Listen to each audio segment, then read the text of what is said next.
कि सबसे बड़ा रोग क्या कहेंगे लोग. આપણે શું છે, અમુક વસ્તુઓ લાઈફમાં ઘણી બધી વસ્તુઓ કરવી હોય, પણ આપણે આપણા માઇન્ડની અંદર પોતાની છબી એટલી મોટી બનાવી લીધેલી છે કે આપણને એમ લાગે છે કે યાર હું આ કરીશ તો લોકો શું કહેશે, અને આ બધી વસ્તુઓ રહેતી હોય છે. ને ઇવન અમુક હદ સુધી મારામાં પણ છે, અને હું એને ઓવરકમ કરવાનો ટ્રાય કરું છું. કે તમે એટલું કંઈ મોટું કરી નથી લીધું. જે મારે અત્યારે રીતના બધા વિડીયોઝ બનાવવાનું વિચારું કે ભાઈ ભૂલ થશે, લોકો વિચારશે, મારા બે મિત્રો કે બીજાના કોઈ મિત્રો આની ઉપર ટિપ્પણી કરશે તો મને નહીં ગમે. બટ ઇટ ઇઝ ઓકે ના, યુ આર નોટ પરફેક્ટ.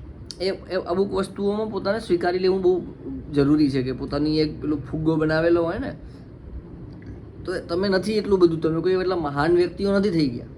હું મારી જાતને પૂછું તો ઓનલાઈન હું વિડીયો સ્ક્રોલ કરતો હતો ને આઈ રાઇટ નાઉ, મતલબ વિડીયો હું જોઈ રહ્યો છું. ટી વિથ ગેરી વી કરીને જે ડિજિટલ માર્કેટિંગ, કન્ટેન્ટ માર્કેટિંગની ફિલ્ડની અંદર ગેરી વી કરીને એક કન્ટેન્ટ ક્રિએટર છે.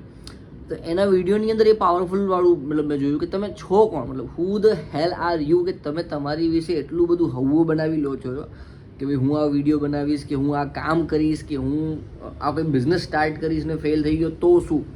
એ જે ડર જે છે ને તમને કરવા નથી દેતો. ને આપણે ગુજરાતીમાં કહીએ છીએ કે સબસે બડા, મતલબ હિન્દીમાં કે સબસે બડા રોગ ક્યાં કહેંગે લોગ. ભાઈ લોકો શું વિચારે છે, ખરી રીતે લોકો કંઈ નથી વિચારતા. લોકો પાસે એટલો સમય જ નથી, લોકો નવરા નથી તમારા વિશે વિચારવા માટે કે આખો દિવસ એ વિચારશે કે ભાઈ જયદીપે આવું કર્યું, કે XYZ છોકરાએ આ કર્યું, કે XYZ છોકરીએ આ કર્યું. નથી લોકો પાસે time. You need to think કે તમારે શું કરવું છે, રેધર દેન બીજા શું વિચારશે. નથી વિચારતા તમે ઘણી વખત, કે હું ઘણી વખત નવરા હોઈએ એટલે બીજાના જીવન ઉપર વિચારીએ. નથી લોકો નવરા, હે ને. એટલે આપણે જે કરવું છે એ સ્ટાર્ટ કરી દેવાનું, લર્નિંગ કરવાનું, શીખવાનું. આજે કોઈ પણ કન્ટેન્ટ ક્રિએટર, મોટામાં મોટો કન્ટેન્ટ ક્રિએટર હોય, એ કોઈ શીખીને નથી આવ્યું. XYZ હોય યાર, તમે જોઈ લો, બધાના પહેલાં વિડીયો જોઈ લો. બટ વસ્તુ એ છે કે ભાઈ આપણને એમના 500માં વિડીયો જોઈને એમ લાગે છે કે આપણે આવો વિડીયો બનાવવો છે, ને એવો વિડીયો બનતો નથી, હે ને. તો આપણને એમ થાય છે કે આપણામાં એટલી એબિલિટી નથી. નહીં ભાઈ, એ પ્રોસેસમાં જવું પડશે, એના વગર મેળ જ નહીં આવે. સો આ વિડીયો બહુ જ મોટિવેશનલ વિડીયો મને લાગ્યો, મતલબ મોટિવેશનલ ઇન્સ્પાયરિંગ આઈ વુડ છે કે જસ્ટ ડૂ ઇટ. કોઈને ફરક નથી પડતો. આ જે ડર તમારા મગજમાં છે ને, એ એક ઇલ્યુઝન છે, માયા જેવું છે. કોઈને હકીકતમાં કોઈ ફરક નથી પડતો. તમે વિડીયો બનાવો છો એ તો, અને તમે 5 ભૂલો કરી નાખીને તોય કોઈને ખબર નથી પડતી, ના ફરક પડે છે, હે ને. તો કારણ કે એ પણ એ લોકો, જે લોકો તમે વિચારો છો ને કે આ શું વિચારશે, એ લોકો પણ એ જ ઇલ્યુઝનમાં જીવે છે. તો હું એની જે લિંક જે છે ને બાયોમાં નાખી દઈશ, કદાચ તમને કામ આવે.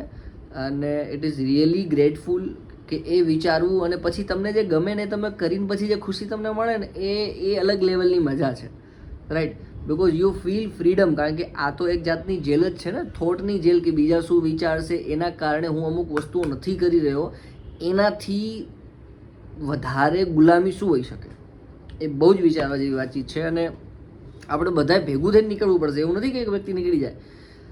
આપણે ખુદે પહેલાં તો બદલવું જોઈશે કે બીજો કોઈ આવી ભૂલ કરે છે તો હું એની ઉપર ક્રિટિસિઝમ તો નથી કરી રહ્યો ને. એની જર્નીને એમાં હેલ્પ કઈ રીતે થઈ શકું છું. કારણ કે અમુક વસ્તુઓ આપણામાં પણ છે. અમુક કેટલો બધો દેખાડો કરીએ છીએ ને આપણે. શા માટે? એ ડર માટે.